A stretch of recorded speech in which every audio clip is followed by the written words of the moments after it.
स्वागत हमारे YouTube channel target with SB classes में। दोस्तों, आज का टॉपिक है गुप्त साम्राज्य, जो कि मोस्ट इम्पॉर्टेंट टॉपिक है। दोस्तों, ये टॉपिक दोस्तों हर एग्जाम में लगभग एक क्वेश्चन यहाँ से तो आता ही आता है, कभी कभी दो क्वेश्चन भी पूछ लिया जाता है। ठीक है, कोई भी एग्जाम हो, चाहे बीपीएससी का हो, चाहे यूपी पीसीएस का हो, आरओ का पेपर हो, यूपी ट्रिपल एससी के जरिए कोई एग्जाम करवाया जा रहा हो, सभी के लिए वीडियो काफ़ी इंपॉर्टेंट है। दोस्तों, तो आइए शुरू करते हैं। और दोस्तों, चैनल पर पहली बार विजिट कर रहे हैं तो चैनल को ज़रूर सब्सक्राइब कीजिएगा, वीडियो को लाइक कीजिए और शेयर भी कीजिए हर ज़रूरतमंद के पास। वो किसी भी क्लास में पढ़ता है, किसी भी कंपटीशन एग्जाम की तैयारी करता है, तो टारगेट विद एसबी क्लासेस को जरूर सब्सक्राइब कीजिएगा। दोस्तों, आइए दोस्तों शुरू करते हैं। क्वेश्चन नंबर 1, देवी चंद्रगुप्तम नामक नाटक किसने लिखा है? ठीक है, विशाख दत्त ने। किसने लिखा है? विशाख दत्त ने। इस नाटक में गुप्त शासक रामगुप्त एवं चंद्रगुप्त द्वितीय के बारे में जानकारी मिलती है। ठीक है, तो मेरा उद्देश्य यहाँ एक क्वेश्चन पढ़ाना नहीं है। आप देखेंगे एक क्वेश्चन में कम से कम 3-4 क्वेश्चन हमको एक्स्ट्रा मिल जा रहे हैं। ठीक है, ये नहीं कि 30-35 क्वेश्चन कराना हमारा उद्देश्य नहीं है। ठीक है, उसके साथ में कॉन्सेप्ट भी क्लियर होना चाहिए। घुमा फिरा करके भी क्वेश्चन अगर पूछ ले तो आपका पेपर में एक जो है क्वेश्चन क्या हो जाए, सही हो जाए। ठीक है, मेरा यही हमेशा प्रयास रहता है। क्वेश्चन नंबर 2, प्रयाग प्रशस्ति अभिलेख से किस गुप्त शासक के बारे में जानकारी मिलती है? तो दोस्तों, इसमें समुद्रगुप्त के बारे में। ठीक है, इसकी रचना किसने किया था? हरिशेन ने किया था। किसने किया था? हरिशेन ने। ठीक है, प्रयाग प्रशस्ति अभिलेख दोस्तों ये इलाहाबाद अभिलेख के नाम से भी आ जाएगा, तो उसको कंफ्यूज नहीं होना है। ठीक है, क्वेश्चन नंबर 3, किस अभिलेख से हूण आक्रमण के बारे में जानकारी मिलती है? तो दोस्तों, स्कंदगुप्त के भीतरी स्तंभ लेख से पता चलता है। ठीक है, कि हूण आक्रमण हुआ था। ठीक है, जबकि एक स्कंदगुप्त की जूनागढ़ अभिलेख है दोस्तों, तो इस अभिलेख से जानकारी मिलती है कि उस सुदर्शन झील का जो निर्माण है, ठीक है, पुनर्निर्माण, ठीक है, वो किसने करवाया था? स्कंदगुप्त ने करवाया था। ठीक है, और सुदर्शन झील का निर्माण किसने करवाया था? तो ये मौर्य शासक जो चंद्रगुप्त मौर्य थे, उनका जो राज्यपाल था पुष्यगुप्त, उसने इस झील का निर्माण करवाया था। क्वेश्चन नंबर 4, गुप्तकालीन राजाओं के किस प्रकार के सिक्के प्राप्त हुए हैं? सोने के सिक्के। ठीक है, तो सोने के सिक्के को क्या कहा जाता था? दीनार कहा जाता था। ठीक है, और क्या मिले हैं? चांदी के सिक्के, इसको क्या कहा जाता है? रूपक या फिर रूप्यक कहा जाता था। और फिर तांबे के सिक्के मिले हैं, उसको क्या कहा जाता था? मासक। क्या कहा जाता था? मासक। इस प्रकार 3 प्रकार के सिक्के मिलते हैं। और दोस्तों, सर्वाधिक गुप्तकालीन सिक्के जो मिले हैं वो कहाँ से मिले हैं? बयाना से मिले हैं। कहाँ? बयाना कहाँ पे है? भरतपुर। और भरतपुर कहाँ है? राजस्थान में। ठीक है, तो बयाना भरतपुर राजस्थान से सर्वाधिक गुप्त सिक्के मिले हैं। ठीक है, आइए दोस्तों नेक्स्ट क्वेश्चन, देवगढ़ का दशावतार मंदिर कहाँ स्थित है? देवगढ़ का दशावतार मंदिर कहाँ स्थित है? ठीक ठीक है, तो ये दोस्तों झांसी उत्तर प्रदेश। ठीक है, कहीं कहीं ललितपुर भी मिल जाता देखते हुए। ठीक है, तो आप झांसी लगाइएगा आंसर। जबकि भीतरगांव का मंदिर कानपुर उत्तर प्रदेश में। कहाँ पे है? भीतरगांव का मंदिर कानपुर उत्तर प्रदेश में स्थित है। क्वेश्चन नंबर 6, तिगवा का विष्णु मंदिर कहाँ स्थित है? ये तिगवा का दोस्तों विष्णु मंदिर वहाँ का फेमस है। ठीक है, तो ये कहाँ पे है? जबलपुर मध्य प्रदेश में। कहाँ पे है? जबलपुर मध्य प्रदेश में। जबकि नचना कुठारा का पार्वती मंदिर पन्ना कहाँ पे है? पन्ना मध्य प्रदेश में स्थित है। ठीक है, क्वेश्चन नंबर 7, गुप्त वंश की स्थापना किसने किया था? तो गुप्त वंश की स्थापना दोस्तों श्रीगुप्त ने किया था। किसने? श्रीगुप्त ने। और 240 ईस्वी में, ठीक है, इसकी स्थापना किया था, जिसने महाराज की उपाधि धारण किया था। ठीक है, गुप्त वंश की जो दोस्तों राजधानी थी वो पाटलिपुत्र थी। क्या थी? पाटलिपुत्र। क्वेश्चन नंबर 8, श्रीगुप्त का उत्तराधिकारी कौन हुआ? श्रीगुप्त का उत्तराधिकारी घटोत्कच हुआ। ठीक है, जो 280 ईस्वी में गद्दी पर बैठा था। ठीक है, तो श्रीगुप्त का उत्तराधिकारी कौन हुआ? घटोत्कच। लेकिन इन दोनों का प्रभाव उतना नहीं हुआ जितना घटोत्कच के बाद हुआ। ठीक है, घटोत्कच के बाद गुप्त वंश का उत्तराधिकारी कौन हुआ? अब देखिएगा दोस्तों, यहाँ पे 3-4 क्वेश्चन जो है आपको इसी में छिपे हुए हैं, बस पहचानने की ज़रूरत है। ठीक है, तो घटोत्कच के बाद कौन गुप्त वंश का उत्तराधिकारी हुआ? चंद्रगुप्त प्रथम। ठीक है, कौन बैठा? चंद्रगुप्त प्रथम। तभी से गुप्त संवत का प्रारंभ होता है। ठीक है, गुप्त संवत का प्रारंभ तभी से माना जाता है। गुप्त वंश का दोस्तों वास्तविक संस्थापक कौन था? ठीक है, कौन था? चंद्रगुप्त प्रथम था। कौन था? चंद्रगुप्त प्रथम। इसने कौन सी उपाधि धारण किया था? महाराजाधिराज की। किसकी? महाराजाधिराज की उपाधि धारण किया था। क्वेश्चन नंबर 10, भारत का नेपोलियन किसे कहा जाता है?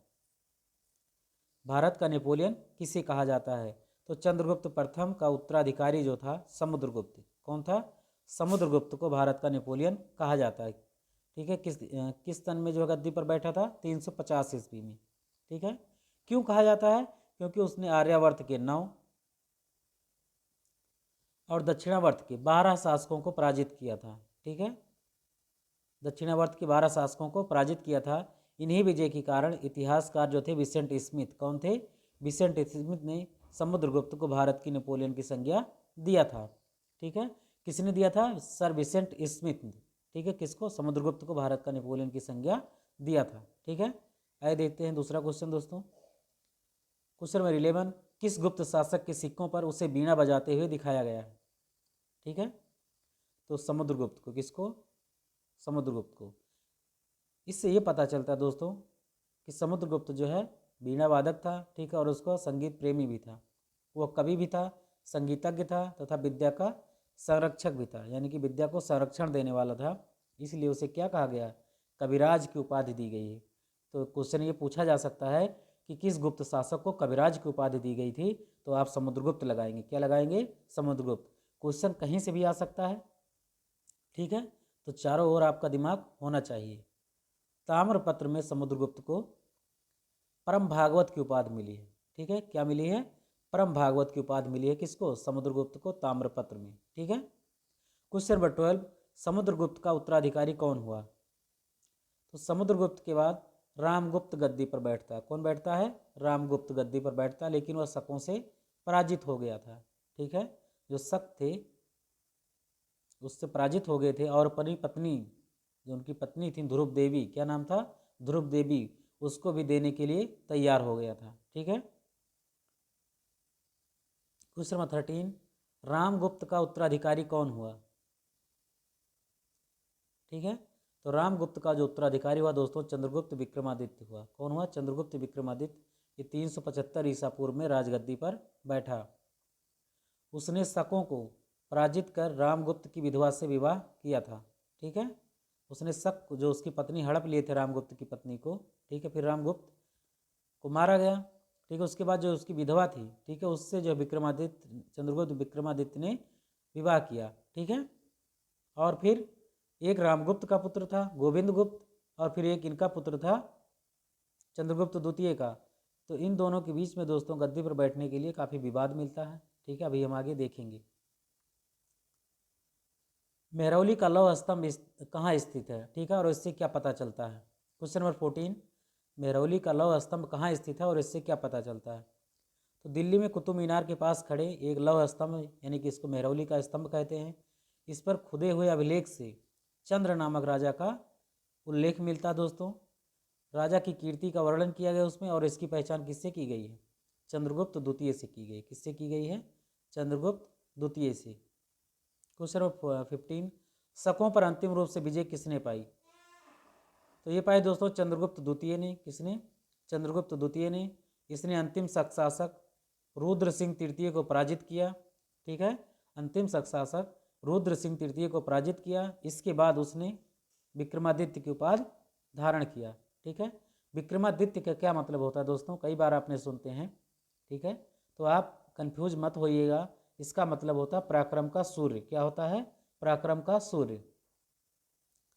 क्वेश्चन नंबर 16, फाहियान किसके शासनकाल में भारत आया था? ठीक है, तो एक ट्रिक है दोस्तों, चीनी यात्रियों को फांसी हुई। ठीक है,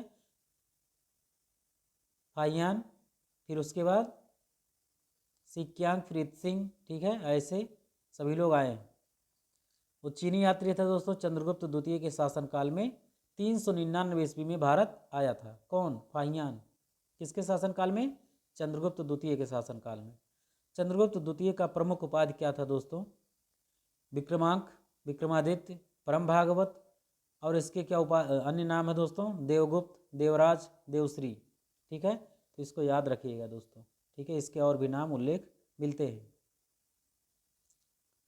चंद्रगुप्त द्वितीय का उत्तराधिकारी कौन हुआ? चंद्रगुप्त द्वितीय का उत्तराधिकारी उसका पुत्र कुमारगुप्त। ठीक है, उसका उत्तराधिकारी हुआ। ठीक है, लेकिन जो इसके ध्रुव देवी के जो पहले पति थे रामगुप्त, उसका उत्तराधिकारी गोविंद गुप्त, कहीं कहीं इसका भी नाम आता है, इसलिए आवलिक करके दोस्तों कुमार गुप्त या गोविंद गुप्त का नाम, दोनों का नाम दिया जाता है कहीं कहीं पर।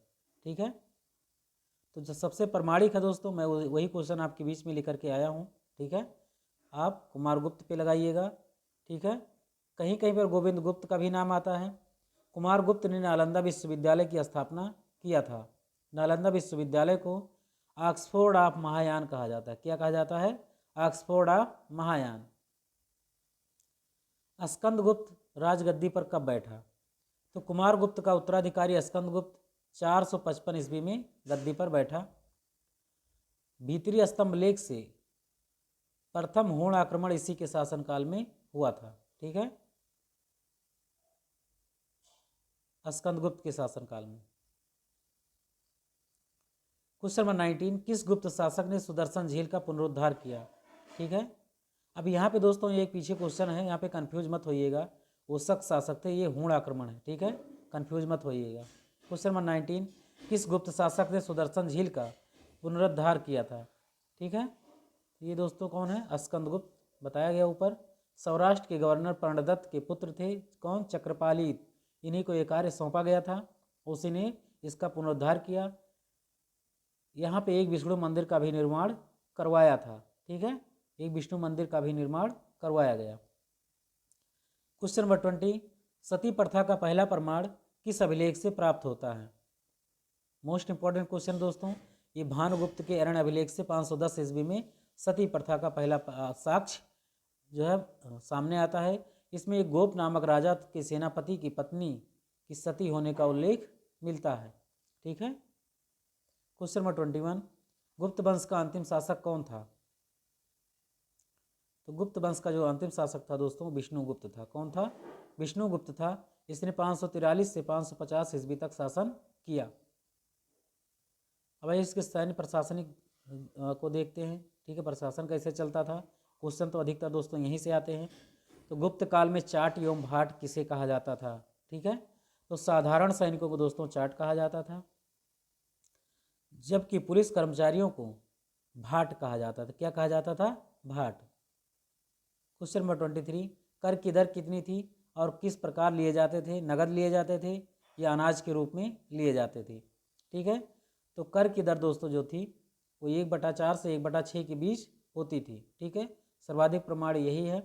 ठीक है, इसी के बीच में होती थी, न इससे कम न इससे ज़्यादा। ठीक है, किसान हिरण्य, हिरण्य किसे कहते हैं? नगद के रूप में। किस रूप में? नगद के रूप में। और में क्या था दोस्तों? अन्न, दोनों रूप में भूमि कर की अदायगी कर सकते थे। जैसी जिसकी सुविधा होती थी उसी के अनुसार अपने कर की अदायगी करते थे। क्वेश्चन नंबर 24, प्रमुख कर कौन कौन से थे एवं उनके विषय क्या थे? ठीक है, मोस्ट इंपॉर्टेंट क्वेश्चन है दोस्तों, टिक कीजिएगा। ठीक है, तो भाग, ठीक है, इसमें पीसीएस के एग्जाम में, ठीक है, ऐसे ही मिलान करने के लिए दे दिया जाता है। ठीक है, भाग, भाग क्या था दोस्तों? भूमि उपज का लगभग 1/6 भाग था। ठीक है, भूमि उपज का लगभग 1/6 भाग भाग कहलाता था। भोग क्या था दोस्तों? राजा को प्रतिदिन दैनिक वस्तुओं, फल फूल सब्जी के रूप में दिया जाने वाला कर क्या था? भोग था। ठीक है, भोग का मतलब क्या हो गया? खाने पीने वाली वस्तुओं। ठीक है, आप इसी से अंदाजा लगा सकते हैं। यहाँ पे देखिएगा दोस्तों, भाग और भोग दोनों एक साथ लिखा है। ठीक है, मैं इसीलिए आपके बीच में लेकर के आया हूँ दोनों साथ में, ताकि आप कंफ्यूज ना होने पाए। ठीक है, भाग क्या क्या मतलब है दोस्तों? कोई चीज़ क्या है, किसी भाग में क्या दिया जा रहा है? टैक्स दिया जा रहा है, कर दिया जा रहा है।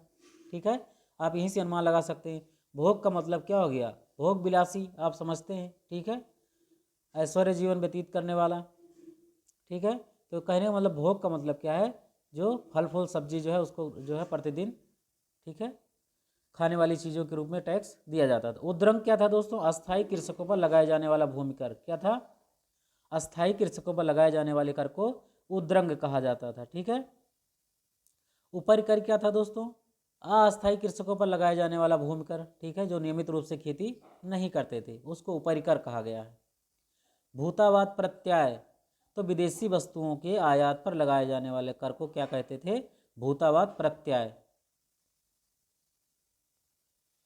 शुल्क शुल्क से तो आप समझते हैं, ठीक है, सीमा शुल्क हो गया, ठीक है, कहीं से कोई वस्तु आ रही है जा रही है, ठीक है, तो उस पर शुल्क देना पड़ता था।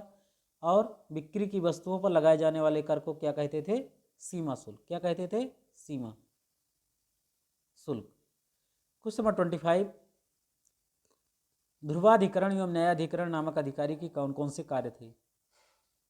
ध्रुवाधिकरण एवं न्यायाधिकरण नामक अधिकारी के कार्य क्या थे? तो ध्रुवाधिकरण जो नामक अधिकारी के कार्य थे दोस्तों, ये भूमि संग्रह अधिकारी थे, ठीक है, भूमि संग्रह अधिकारी थे, कितनी जमीन है उसका लेखा जोखा इनके पास रहता था। जबकि न्यायाधिकरण जो थे दोस्तों, ये भूमि संबंधी विवादों का निपटारा करते थे। क्या करते थे? भूमि संबंधी विवादों का निपटारा करते थे, ठीक है। क्वेश्चन नंबर 26, महाक्ष पटलिक एवं कर्णिक नामक अधिकारी के क्या कार्य थे? महाक्ष पटलिक एवं कर्णिक नामक अधिकारी की क्या कार्य थे? तो ये आय व्यय, ठीक है, और लेखा जोखा अधिकारी थे, ठीक है, यानी कि हिसाब किताब का काम इन्हीं लोगों के पास होता था। महापक्ष इसकी आय व्यय और इसकी लेखा जोखा अधिकारी। अग्रहार क्या था दोस्तों? इंपॉर्टेंट क्वेश्चन है। तो मंदिरों एवं ब्राह्मणों को जो भूमि दान में दी जाती थी, मंदिरों एवं ब्राह्मणों को जो भूमि दान में दी जाती थी, उसी को अग्रहार कहा जाता था। क्या कहा जाता था? अग्रहार। ऐसी भूमि कर मुक्त थी, ठीक है, ऐसी भूमि कर मुक्त थी, यानी कि इस पर टैक्स नहीं लिया जाता था। इसका एकमात्र उद्देश्य भी होता था, या तो आप शैक्षणिक कार्यों में प्रयोग करेंगे या फिर धार्मिक कार्यों में ही इसका यूज हो सकता है, ऐसी जमीन का, ठीक है।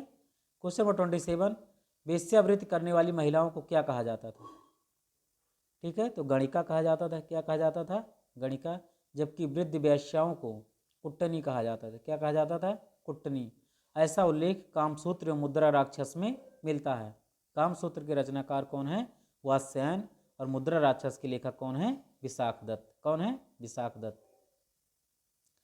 क्वेश्चन नंबर 18, भूमि के कौन कौन से प्रकार थे? किस प्रकार की भूमि जो है प्रचलित थी उस समय? ठीक है, तो क्षेत्र दोस्तों खेती के लिए उपयुक्त भूमि थी। वास्तु, ठीक है, आप इसी से अनुमान लगा सकते हैं, वास करने योग्य भूमि थी, ठीक है। फील्ड भी कह सकते हैं इसको दोस्तों। फील्ड का मतलब क्या होता है? क्षेत्र ही होता है, तो खेती करने योग्य भूमि। वास्तु यानी कि वास करने योग्य भूमि, यानी कि निवास करने योग्य भूमि, रहने लायक भूमि। खिल ऐसी भूमि होती थी जो जोती नहीं जाती थी, उसको क्या कहते थे? खिल। अब खिल से कह सकते हैं जो खिला नहीं है। अब जो उस पर कुछ जोता बोया नहीं जाएगा तो क्या खिलेगा? कुछ नहीं। अप्रहत बिना जोती गई जंगली भूमि थी ये दोस्तों, ठीक है, ये भी उसी प्रकार की भूमि थी, लेकिन ये क्या थी? जंगली भूमि थी। गोचर, ठीक है, अब यहाँ से चर का मतलब चारागाह से भी ले सकते हैं। कौन चरेगा? गो, यानी कि गौ। तो पशुओं के लिए चारा योग्य भूमि को क्या कहते थे? गोचर। क्वेश्चन नंबर 29, सिंचाई का सर्वोत्तम उदाहरण किस अभिलेख से प्राप्त होता है? तो यह स्कंदगुप्त के जूनागढ़ अभिलेख से सिंचाई का प्रबंध राज्य करता था, ठीक है, ये भी इंपॉर्टेंट क्वेश्चन है दोस्तों। क्वेश्चन नंबर 30, किस अभिलेख से रेशम बुनकरों के बारे में पता चलता है? तो ये मंदसौर अभिलेख से दोस्तों पता चलता है, ठीक है, रेशम बुनकरों की जानकारी। इसमें बुनकरों की श्रेणी एक भव्य मंदिर का निर्माण करवाया था। श्रेणी एक ही जात के व्यापारियों का समूह था, ये भी क्वेश्चन इंपॉर्टेंट है। श्रेणी किसे कहते हैं दोस्तों? तो एक ही जात के व्यापारियों का समूह था। व्यापारियों की समिति को निगम कहा जाता था, और इसका प्रधान कौन होता था? श्रेष्ठ। कौन होता था? श्रेष्ठ होता था। एक क्वेश्चन में दोस्तों 4-5 क्वेश्चन छिपा होता है। क्वेश्चन नंबर 31, गुप्तकालीन शासकों का राजकीय चिन्ह क्या था? तो गरुण था। कौन था? गरुण था। ये वैष्णव धर्म के अनुयायी थे। इन्होंने परम भागवत की उपाधि धारण किया था। इनकी राजकीय भाषा क्या थी दोस्तों? संस्कृत थी। गुप्त शासकों की राजकीय भाषा क्या थी दोस्तों? संस्कृत। बृहत संहिता और 5 सिद्धांत ज्योतिष ग्रंथ के लेखक कौन हैं? ठीक है, तो बराहमिहिर हैं बृहत संहिता के लेखक, ठीक है, और 5 सिद्धांत ज्योतिष ग्रंथ है जो दोस्तों इसके कौन लेखक हैं? ब्रह्म सिद्धांत के ब्रह्मगुप्त हैं। कौन है? ब्रह्मगुप्त। तो आप ऐसे इसको याद कर लीजिएगा। क्वेश्चन नंबर 33, आर्यभट्टियम और सूर्य सिद्धांत किसने लिखा है? आर्यभट्टियम और सूर्य सिद्धांत किसने लिखा है? तो आर्यभट्ट जी ने लिखा है, ठीक है। आर्यभट्ट ने शून्य की खोज किया था, आप सभी को पता है। जबकि नयावतार के लेखक सिद्धसेन जी हैं। कौन है? सिद्धसेन जी हैं। और पंचतंत्र के लेखक विष्णु शर्मा जी हैं। कौन है? विष्णु शर्मा। नीति सार के लेखक कौन हैं? नीति सार के लेखक कौन हैं? तो कामंदक जी हैं। कौन है? कामंदक जी हैं। और योगाचार के लेखक कौन है? असंग है। कौन है? असंग। क्वेश्चन नंबर 35, किस शल्य चिकित्सा का पितामह, किसे शल्य चिकित्सा का पितामह कहा जाता है? तो सुश्रुत को। किसको? सुश्रुत को। इन्होंने अपने प्रसिद्ध ग्रंथ सुश्रुत संहिता में 121 प्रकार के शल्य उपकरणों का वर्णन किया है। तो ये चिकित्सकों के लिए बहुत महत्वपूर्ण पुस्तक थी दोस्तों। क्वेश्चन नंबर 36, अष्टांग संग्रह नामक आयुर्वेद ग्रंथ की रचना किसने किया था? वाग्भट जी ने। किसने किया था? वाग्भट जी ने। ठीक है, ये आयुर्वेदिक ग्रंथ है दोस्तों ये। ठीक है, ये था दोस्तों आपके बीच में मोस्ट इंपॉर्टेंट क्वेश्चन दोस्तों। आई होप आपको ये वीडियो हमारा पसंद आया होगा। मैं आपके बीच में ऐसे ही वीडियो लाता रहूँगा। चैनल पे पहली बार हैं दोस्तों तो इसको सब्सक्राइब कीजिएगा। मिलते हैं नेक्स्ट वीडियो में बहुत जल्द दोस्तों। Thanks for watching. जय हिंद।